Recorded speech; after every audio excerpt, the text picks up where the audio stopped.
myself and several others in this room.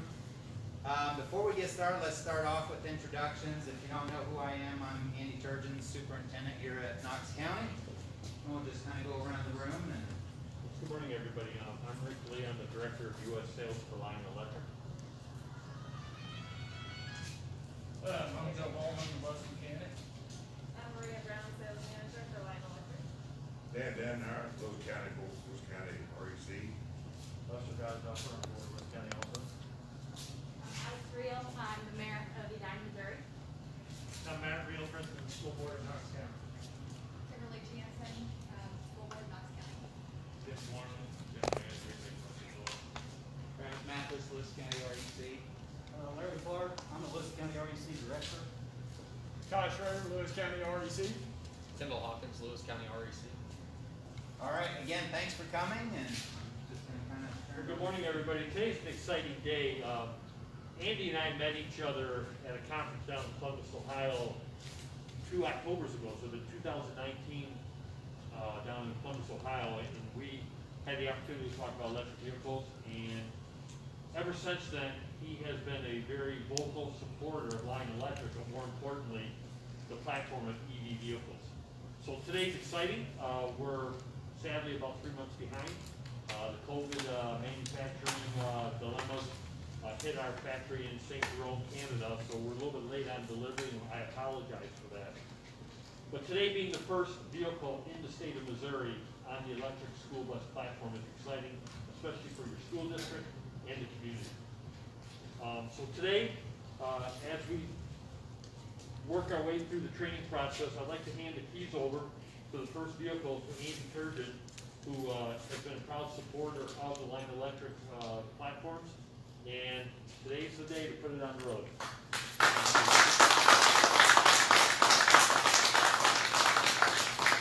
This has been a 2-year process of research, and it wouldn't have been possible with all the supporters that we've had, starting with Lewis County, Rural Electric, Associated Electric, and I know they couldn't be here today, but the Department of Natural Resources for the state of Missouri, as well as USDA. We kind of felt like this would be a good fit for our school, and we thought we'd like to pilot it and see how it performs.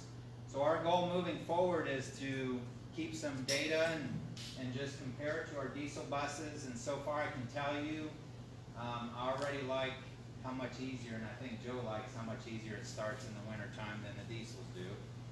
It starts right up and it heats up pretty quick. So those are 2 factors so far we're pretty pleased with. We haven't put it on a route yet. We're hoping that here in the next week or so we start running it on a route. We do have a website, so you can kind of keep track. I'll try and keep updating it. I want to compare things like starting a diesel and starting the electric, and just do a comparison. Maybe have thermometers in each bus and just show the comparison, how this one starts versus that one. But of course, how much electricity is it costing us to run this bus versus what is it costing us to run the diesel bus, and try and keep some information like that, in hopes that other people can find this information and see what the value of owning an electric bus in the state of Missouri is going to bring to their schools. So we're excited about this, and like I said, it's been 2 years in the making, and it's finally here. So it's kind of like, I don't know how to explain it, but it's really exciting for us. So thanks for all your support, and we really appreciate it. You helped make this possible, and we couldn't have done it without your support. All right. I don't know if someone from REC or Associated Electric wants to say a few words, but you guys played a big part in this. They sure did. Yeah, I don't mind just reiterating this 2-year process. The first thing you had to do in this project was find a good partner, and I can't speak more highly of Andy Turgeon as being that partner, because he had a vision, he understood the direction, and granted, this is great new technology, but there's a lot of people that are very nervous about taking that step into the future, and Andy was willing to listen and just a perfect partner. Even the board, when we went to the board, we felt like they were 100% backing this vision as well.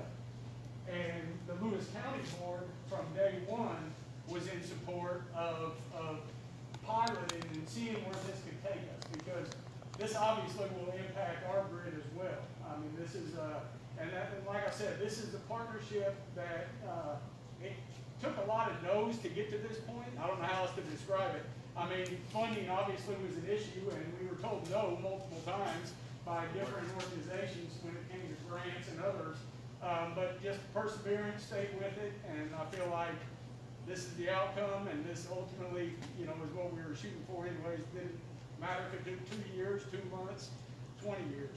We still got there. So thank you, Knox County School, for being just such a great partner to Lewis County REC.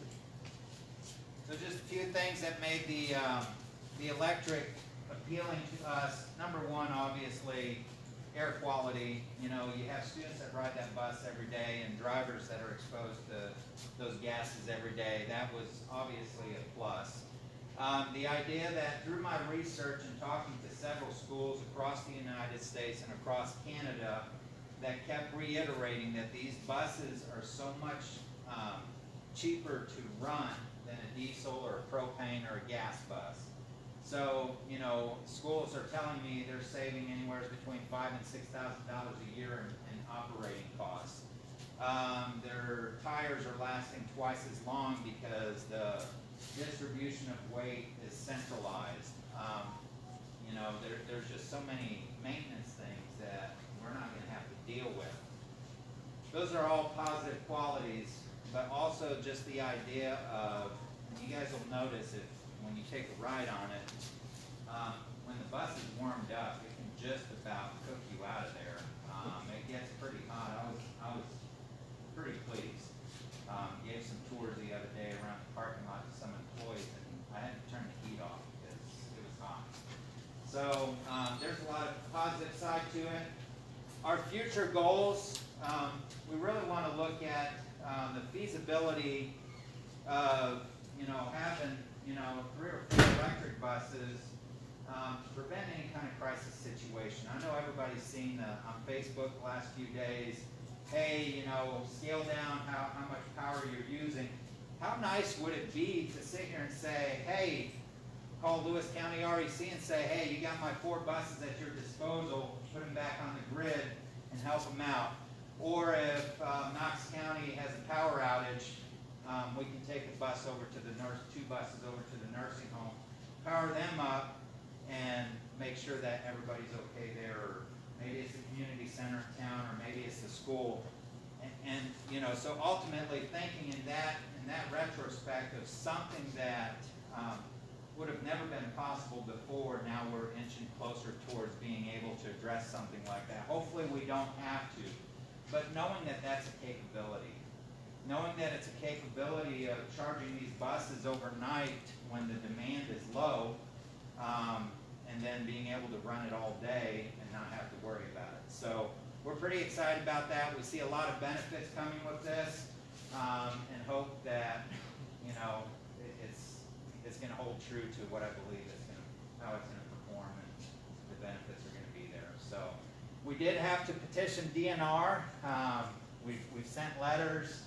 I asked them for them to use the Volkswagen money and give us 70% towards an electric bus. Lengthy letter. You guys sent letters as well. They agreed to do 50%, and that made it possible right there. So I really appreciate DNR. USDA was also instrumental in that they funded quite a portion of the bus. So the total cost of the bus was $338,000. DNR paid 50% of that. USDA paid another 35% of that. And then Associated Electric and REC chipped in to where $338,000 bus ended up costing the school district $7,500. That was beyond my wildest dreams.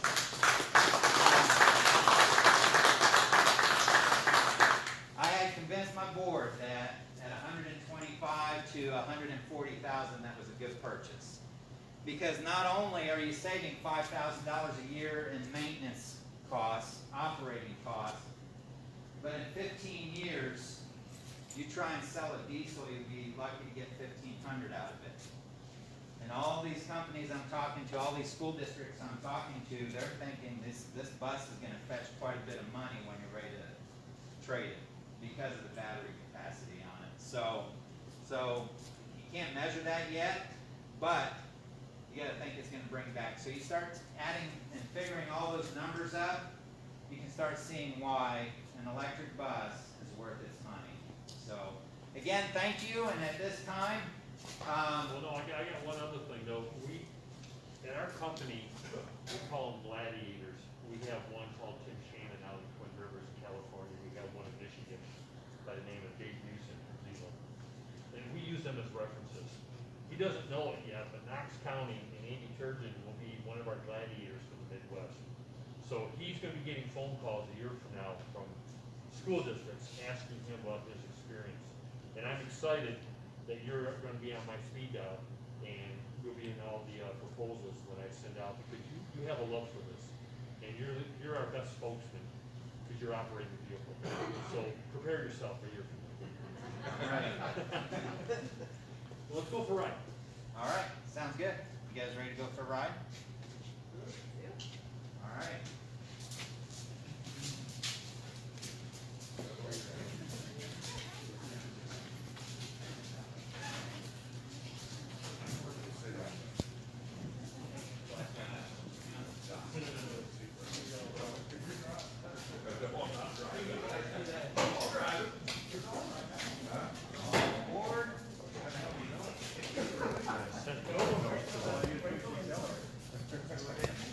Like the golf cart?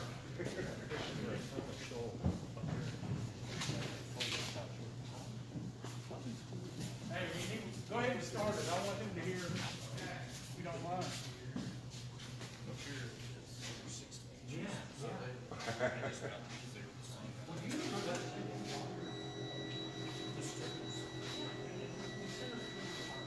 Are you warming up to go, blood? Okay, starting it now. And it's running. It's running, yep, it's running.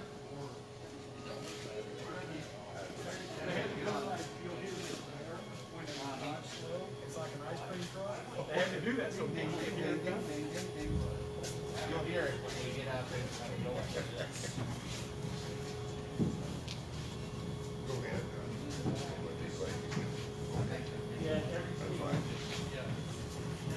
I'm live streaming. I'll just go behind you guys.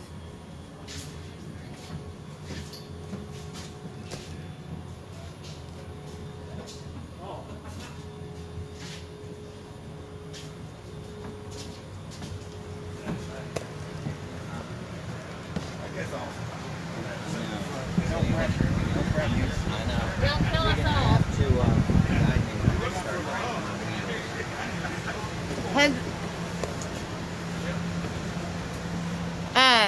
This is live streaming, just so you know, so we can see you and hear you. Oh, I gotta watch my language. Let's go on Facebook Live too. You know, I'm hoping to be on a beach somewhere in retirement, but I'm really curious the second life of batteries. Oh, yeah. On these vehicles. But the degradation rate right now is like 0.67 right now, it's up a little bit. It'll be interesting what the batteries are capable of holding 15 years from now. You know, all the batteries, I know that's what Chesapeake is doing.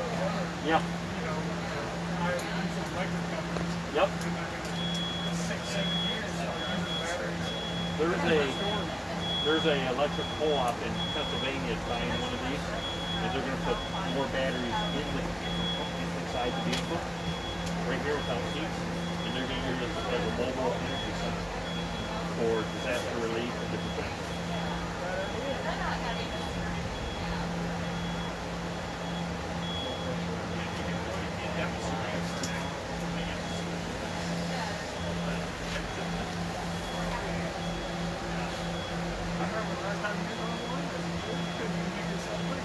You told me this is the first one. I'm sorry? You said this is the first Yeah, one. you This is the first electric school bus in Missouri. There wasn't enough heat anywhere on the bus. I'm not sure. See the charger? Yeah, I go where I'm Yeah. going, so. Yeah.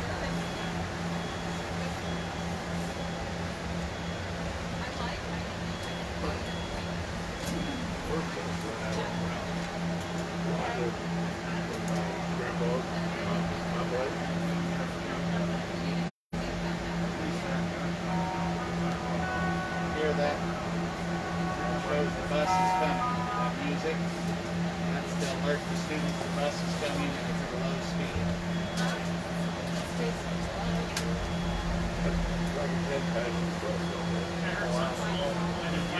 Yeah. Good morning, everyone. WGM Digital here at Knox County School. And you guys are on a school bus. I'm actually on a school bus with a ton of other important people. And this isn't a normal school bus. It's like a duo live. She's going live from her WGEM Facebook page. So Knox County doing some big things here. We got Superintendent Andy Turgeon giving us a drive around. You guys, this bus is absolutely silent. When he started it, everyone remembers back in the day getting on the school bus and the loud whenever it starts. Well, this bus doesn't do that at all. So we're going to take a ride here. This is absolutely super cool, nice new innovative technology that this district is using not only to benefit students, save the district money, but benefit the economy in the long run. So tune in tonight on WGM News at 6 to find out more about this electric bus, and I'll see you guys then. That was awesome. I hate doing shit. It's so messy. Right? It's always It's like so messy. I try to get off before people start coming. Bye.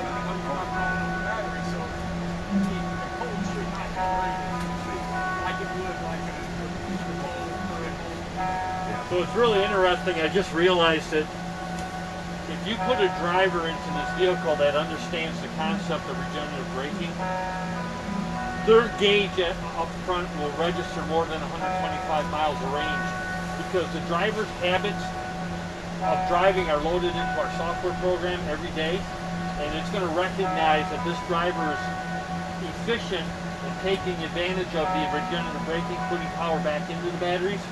So a good driver, we have one in California, 125 miles every morning when she starts it up, the gauge says 137 because she has learned how to take advantage of the regenerative braking and putting power back into the batteries. So hopefully when I come back in a year from now, I see 130 on there. That's just a challenge, that's all. Can you talk a little bit about emergency power generation and how that works? We're talking about V2G technologies, and I think this gentleman right here could also add some. What it is you're able to take the power of the battery and put it back into a building for disaster relief, for power outages. That's the technology that this vehicle, because it has the DC charger ability to use that platform. You know, he was talking earlier, say like if the nursing home lost power and there was a couple of available school buses could go over and power up the nursing home. That's exactly that's called V2B, vehicle to building, and that's what the capabilities of these vehicles can offer to a community. You know, for places like the nursing home or maybe the community center, maybe like a hospital, something to that effect, do they need special equipment to be able to do that? Oh yeah, there is some electrical, how would I want to say that, electrical, interconnectors to provide that, but it's all capable. So if they were to set something like that up here in Knox County or, you know, in the region where that would be available, how long would it take to get that to a point where it would be viable? That would be a question for these gentlemen right here. Okay, so repeat the question. You know, in order to use this bus as backup emergency power, how long would it take to get a building ready for that to be a viable option? Oh, so it's just going to take an electrician wiring an interconnect switch onto the building, and then basically you just pull the bus up and you plug it in, and then it will pull that juice off of it. It's a 160 kW battery, and it would depend on which, you know, we kind of equated it to 3 houses. Basically this bus would be close to, you know, a small subdivision or 3 houses, 4 houses, usage-wise. opportunities. You just, and I think the community center and the nursing home concept is very viable. Can you guys talk about the charging station that you set up at the school district campus that will charge this bus, and kind of what went into that, and how is it different from one that you would see in a home? So the charger, it's a level 2, it's a charge point charger. And it charges at, I believe, 12.3 kW at a time. So it's 160 kW battery, but it can only take 12.3 an hour. So you can do the math to determine how long it will take to recharge the battery. Went with the option, Andy and I talked about it, and the dual charging, we knew that he was looking at getting an additional bus, and it just made sense to go ahead and make that investment on the front end, get a dual charging station, and then we came out, Lewis County REC came out, Kendall and his crew came out and set in the transformer just for that, and we're metering it separately for analysis reasons, so we can look at the usage and determine exactly, the analytics of the bus. We also developed a time of use rate for the school, an electric vehicle time of use rate that will try to lead them to charging after our peak hours in the evening, from 10 o'clock at night till 4 in the morning, instead of charging during the day when we have the potential of hitting our peak. So a lot of learning moments for everyone involved. I'm gonna have to listen to that a couple more times in order to get it, and I'm gonna call you to have you explain it to me. I've got people on Facebook asking. I've got a firefighter asking about fire suppression systems. Is there a fire suppression system on this bus? No, there is not. No, we have various emergency shut-off components. So if there is any type of default with the batteries, everything shuts down. So there's a lot of safety precautions already built into this technology. And you guys are doing some training today, aren't you, with first responders, how to respond to... Right, how to, when you pull up to the vehicle, what to expect, and how to shut everything down properly. Yep. And that's happening today, back at the bus barn after this. Yep, I believe at 1:30. Can you just throw some specs at us? How many miles can you get off of one charge?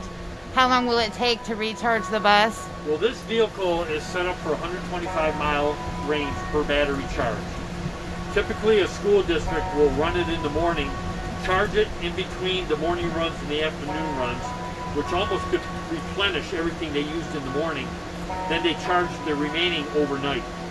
So to answer your question, to charge this vehicle with the charger they have from 0 to 125-mile range would take about 12 hours of charge time. And can you talk about because it's cold, and it's been cold, it showed up in the cold, it was shipped in the cold. Can you talk about... Cold weather does not affect the charging because we heat our batteries, so they're not cold batteries do charge harder, but our technology with the heaters built into the batteries, we don't have any deficiencies when it comes to that. And are you guys supplying buses in Canada as well? Yeah. Where it's very cold, much colder than... Up in Quebec, we have a large fleet operating up there. We have them in Minnesota, Michigan, so the cold weather is nothing new to us. And then one more, are you talking to anyone else in the state about, other school districts? Yeah, there's another school district that will receive a vehicle this spring in the state of Missouri, and we will be actively promoting this deployment for the upcoming funding in March. There's going to be another round of funding, and we will be promoting this bus in this school district to other school districts to get them to buy in. Have you been asked to come talk to anybody like at the state legislature level about electric buses and diversifying? There's been some dialogue in that, but there has not been a commitment yet. Yep, we would love to do that if the opportunity does come around. Yeah, I'm kind of surprised we don't have any state reps here. Well, I don't think the weather played up. Yeah, the weather is not good.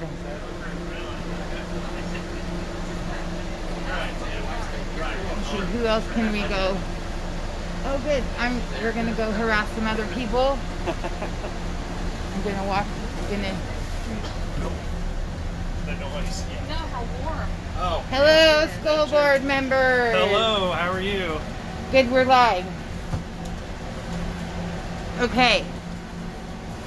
Matt, you've been on the school board for a while. How long have you been on the school board? I believe this is my 7th year. You're currently the president of the Knox County R-1 school board. We saw you last night at the school board meeting. Yep. Can you just talk about the process of making this happen? Sure. It was the process was a little bit different from our end. You know, most of the legwork was done by Andy and by the guys over at REC. So as they're bringing us this information, as a board, all of our conversations always come back to, you know, what's best for the kids. You know, that's what we are elected to represent the community, to make our schools best we can. And so we always viewed it through a lens of, you know, really no matter the cost, is this going to be a net benefit to our kids? And in fact, we were just having the conversation about the noise level on the bus being so much lower than a diesel. We have a lot of kids in the morning that'll ride the bus for 45 minutes or up to an hour. And if they have to have raised voices and you know, just to communicate with their peers, their energy level is just so much higher coming into school. And especially for some kids, that can be kind of an agitating environment. So that's one of the big benefits, I think, is that it's going to create a, you know, starting off the day, the environment for our kids is going to be that much better. Not to mention the exhaust fumes that Mr. Turgeon talked about earlier. And then the last one that I think is really special is that with all the other technology that we've incorporated into the school, for the kids to be able to see this process of the data gathering, the comparison of what we've had to what this can be, I really think there's a lot of value in that exposure for them. Can you just talk a little bit about how important Andy Turgeon is to this equation? You know, this has been Andy's baby for years now. Yeah, absolutely. You know, would this be possible without Andy on board? Yeah, there's no question it wouldn't. You know, Andy has been a tremendous leader in our school.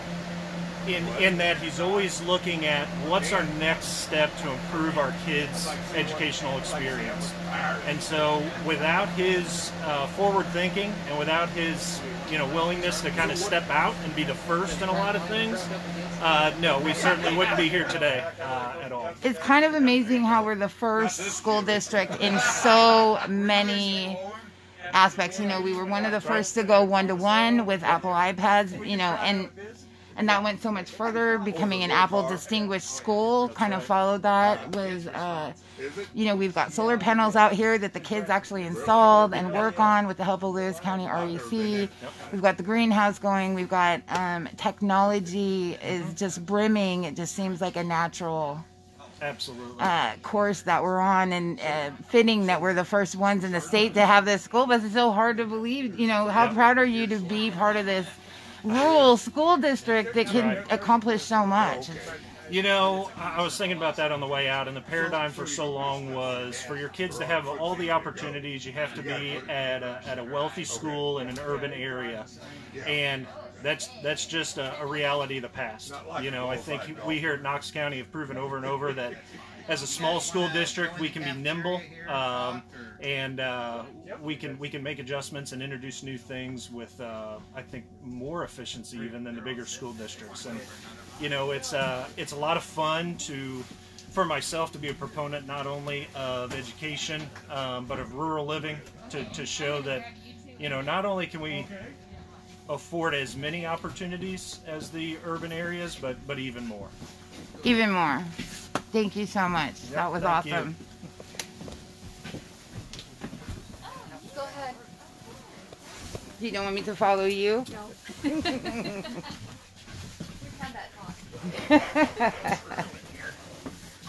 Let's go, Joe. Every time I hear that somebody say Joe, I just think of that video. Like, we did it, Joe. We did it, Joe. What's going on in here? heat in there. More talking. Just heat. Let me go around and get this.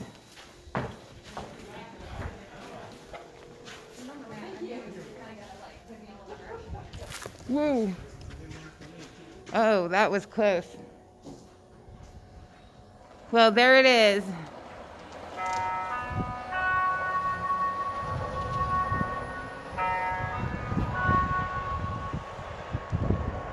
Carol, I see your question on there. It's my understanding that this bus has not been assigned a route yet. They're going to be training bus drivers on it beginning today, but that's going to take some time with the social distancing, so I'm not exactly sure.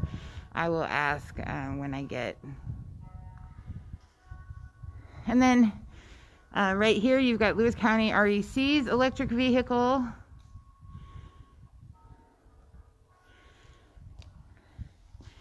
We'll go in here and just see what's going on. I don't know that there will be more speaking or anything like that. Work in progress. All right, so Hey, if you Andy. just follow me. Can you say that again, just real fast for Echo, so they know where we're going? Oh yeah. Thanks. So part of the process of getting this electric bus through DNRs, we had to decommission the diesel bus, cut the chassis in half and drill a 3-inch hole in the engine block so that it can't run anymore. Our industrial tech class is repurposing this bus and turning it into a coffee shop. So I'll take you over there so you can kind of see where the progress is at on this bus. If you want to follow me. Okay. No, I'm following you. I'm paying you. I'll follow from over here. How about that? They're ready to move it out though. Pretty excited. Pretty excited. Have you guys been surviving the cold out there? Oh, yeah. All right. Pictures of tabs and bathtubs and.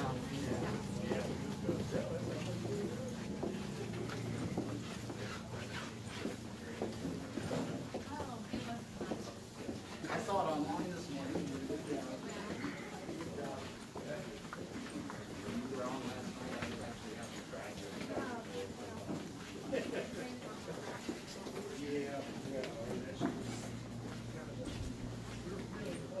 Good. Well, probably not having school, not having all the kitchen equipment on to help. How's it going? I'm so sorry.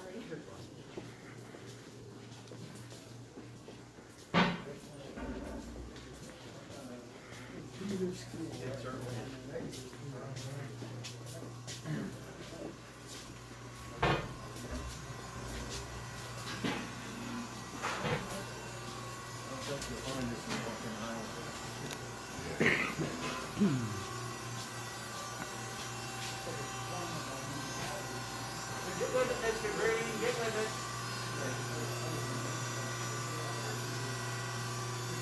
Get with it, Greg. We have some visitors here. Electric, REC Electric. We have Associated Electric. We have board members from the school, board members from the electric company, the TV station. Echo's over there, and we got Line Electric Bus Company. So I'll let you tell them about your project. Well, this has been a really fun undertaking for me. This is my 6th year here. It's been a blast for the kids. We started the second week of December, I think. We pulled the bus in and we started decommissioning the bus. For one of the grants, we actually had to destroy the engine. So the kids, we got it in here. They were in hog heaven because this is a project that didn't have to worry about putting back together. You know, just take it apart and get it out of there. So they really had fun with that. They got it stripped down. We got the hole knocked in the block, which is sitting over there underneath the table. You can see the hole we got in it. And then we started taking the transmission and just, gutting the bus. We started some kids were working on the engine, some of them was taking seats out, the interior out. I know now why buses are so cold, there's really not a lot of insulation in those. So we went back with 1.5 inch paint board to give it as much as we can. And to do that, we had to pull the windows to get the side panels off to get in there. So the tall kid over there, Charlie, he's been cleaning the windows that we're going to reuse, getting the tar and stuff off. Other kids, they spent time getting all the tar and sealing off the window frames. We cut out 2 vertical posts. They're going to be our serving and pickup or order pickup windows on the passenger side. And this side, snow days are really good. I like snow days because we can come in and we can start and we just work all day. We don't have bell schedules. The kids like it. So last week, we got this side insulated. We got the window delete panels put in, the plywood put in, and then they put stainless steel on this side because this is where their fryer, their griddle, everything's going to be on this driver's side. So we got the stainless in. We got some of the wiring for the lights. We got some of it ran. The kids got a lot of experience. We didn't have a schematic to go by. But as we did the electrical and took it apart, we were fairly careful knowing that we would reuse. So plugged everything back in. Surprisingly, everything still works. So the only thing that's not going to work factory is the flashing lights. We hooked those into the hazard lights because by the time we took the transmission and steering wheel and all that computer stuff out, you know, it wasn't going to work factory. But we got them to where they'll flash for this detergent. We're going to move the stop sign from the driver's side over to the passenger, and instead of saying stop, it's going to say open. It'll flash. We deleted the fender well on the driver's side, so they've got a clear floor space for their equipment. On the passenger side, we took half of it out because we're actually going to make it look like it's sunk in the concrete. We're going to take a tire and cut it and put it around the rim and probably use windshield adhesive or something to stick it and hold it in place.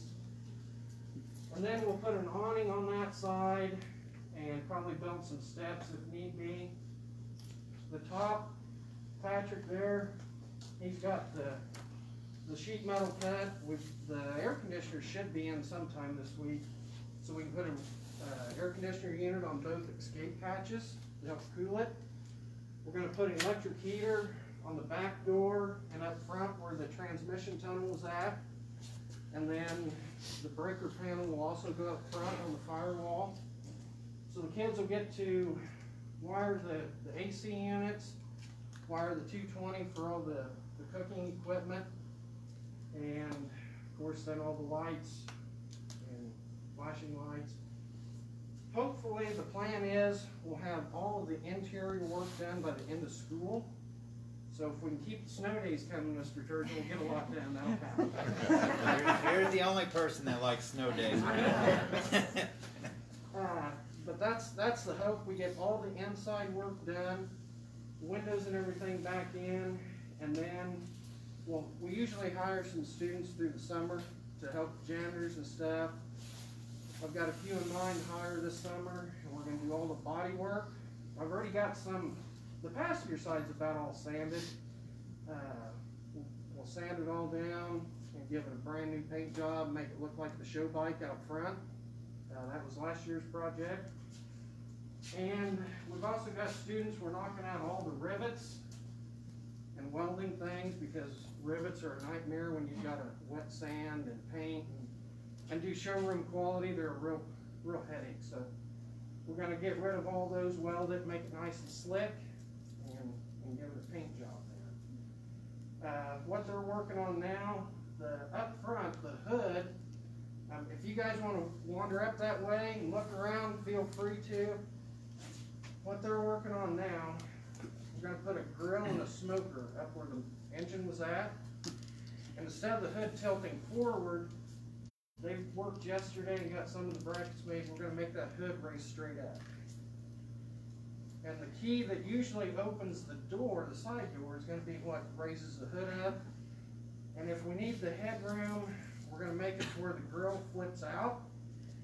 And the business teacher, some of the students are vertically challenged, so if need be, we're going to make stairs that automatically fold out so they can get up and use the grill.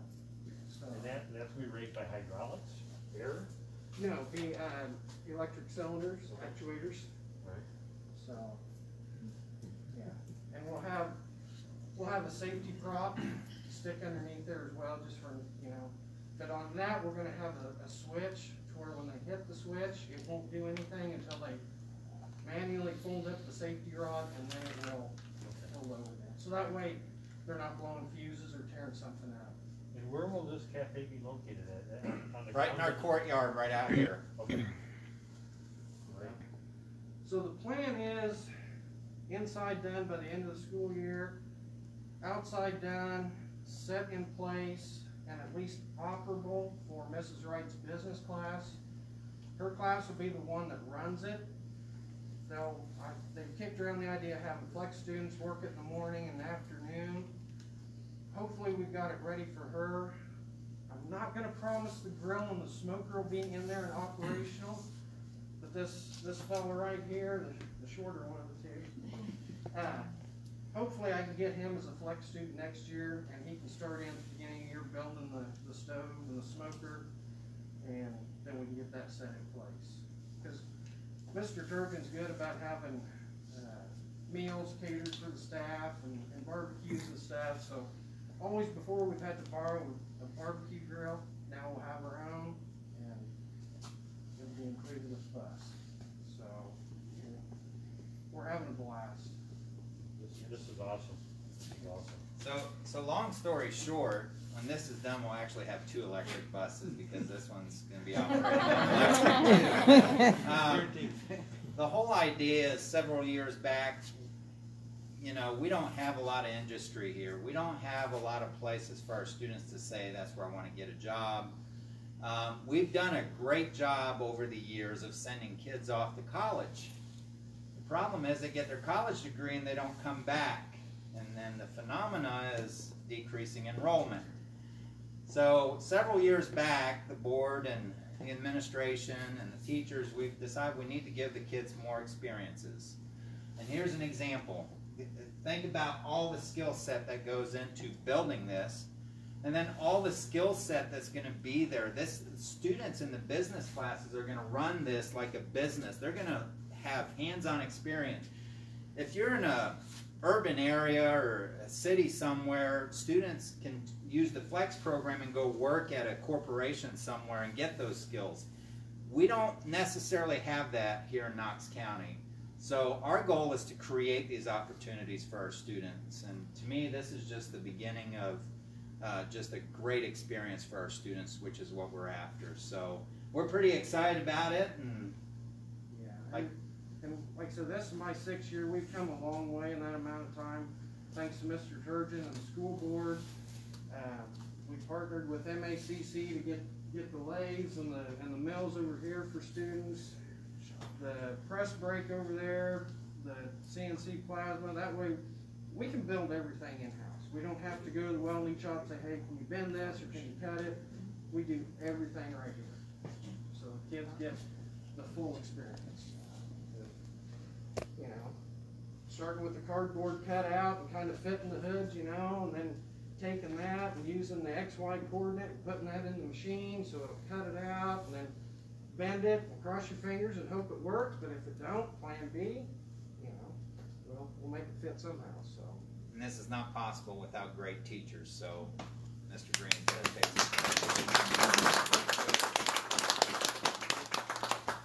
it's fun. So can we check it out? Go ahead. Yeah, check it out. I'm the first. Did you tell them about the stop arm? Yep. Okay. I missed part of that. You ready to rip it off the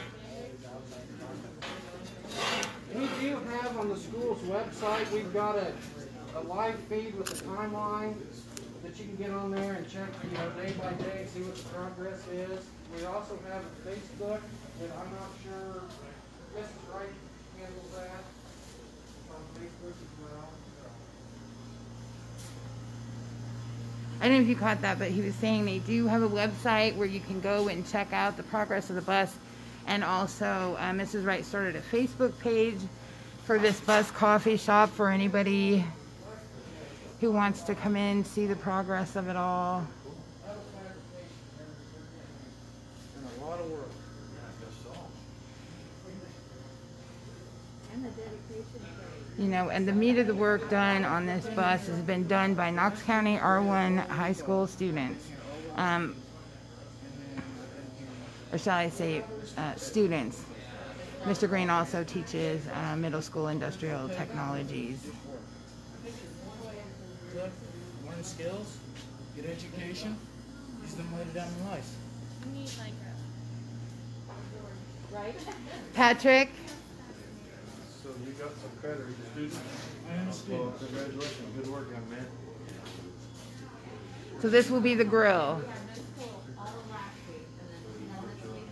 Patrick, you been working on this thing? Yes, ma'am. Tell me what you did.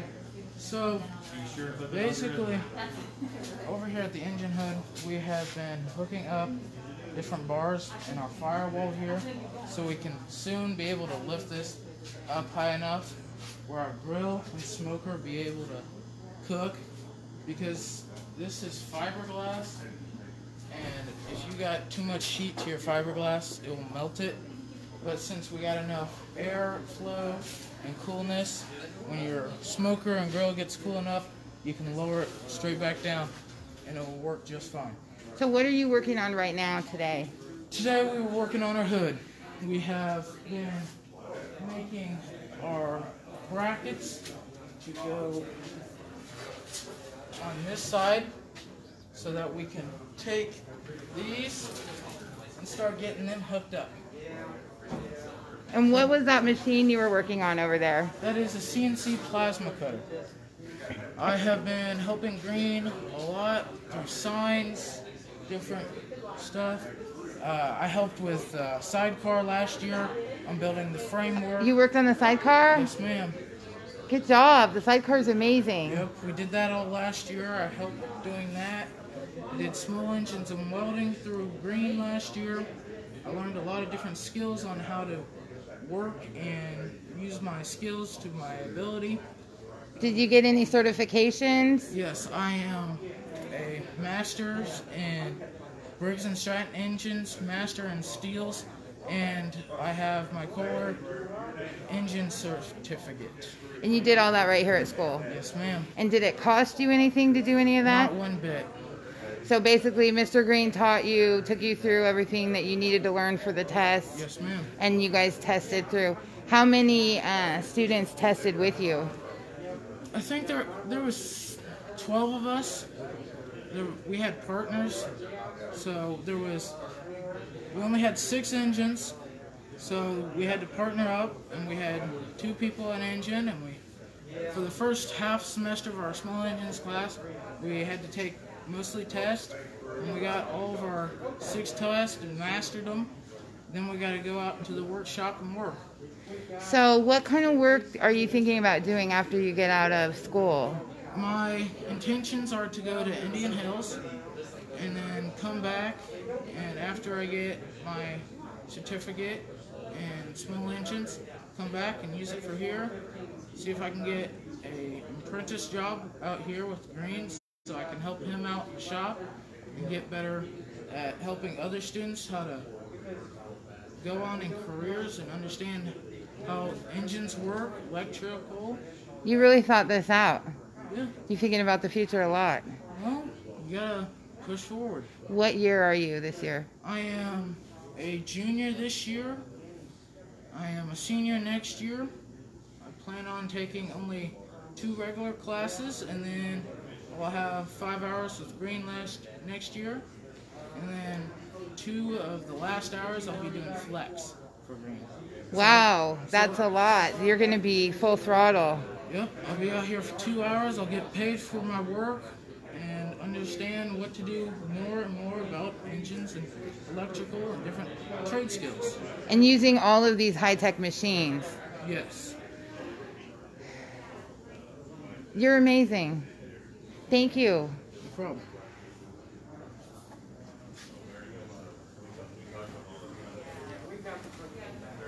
I think that was possibly the best interview of the day. What do you think, Echo?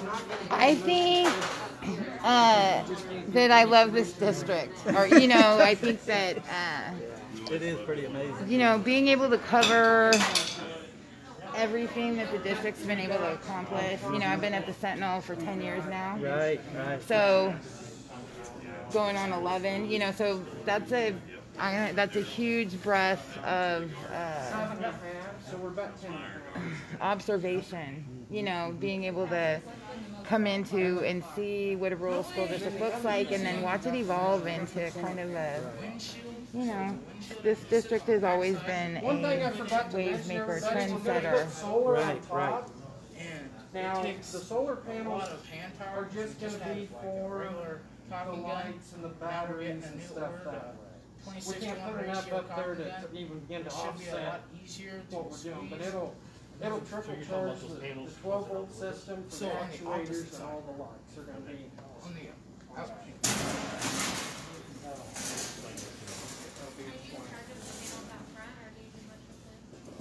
Yes, my class put those in last year, year before. I think it was last year, we put those in. Is there more after this? Oh, I don't know. Wants in here all the time. He's got so many different classes. That's why he likes snow days, because then they can focus on this. Is there more after this? Some of his other class are wood or electrical. Is there more after this? They are having training this afternoon. So this is it for this? I think so. You might talk to Mr. Sturgeon. Okay. Yes. Is there more after this, Mr. T? We do bus driver training at 11, so But this is kind of the final step for the media tour? yeah, the rest of the day is trainings. Bus driver, mechanic, first responders. Oh, that's a neat one. Okay. Well, I'm going to go ahead and turn this live stream off. If you have tuned in at any point and watched just any piece of this live stream, thank you very much. It's been an exciting morning here at the Knox County R-1 School District. Let me go ahead and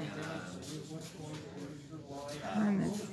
Both myself and Joe, mechanic. You know, this is the immediate event that was postponed, you know, mainly due to weather. Also, there is no school today.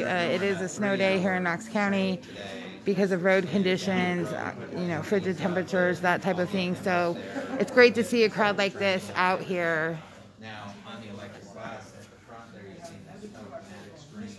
So that bus is And here we have Patrick. We're just going to end on this note with Patrick showing off what's going on inside this old bus that is being repurposed into a cafe or coffee shop with a grill, pickup, takeout windows, and honestly, I'm really floored by how well-spoken Patrick is and what a great interview he just gave us. If you didn't get to see it, this video will be available on the Nemo News website. We'll also share it out through DynasSentinel.com, and I will likely upload it to YouTube later in the day.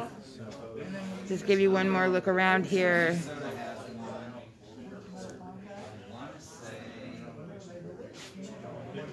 People of Knox County are incredibly proud of the KC-R1 School District, all that it is able to accomplish.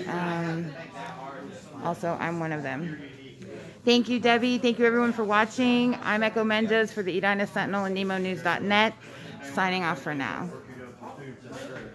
I forgot to mention,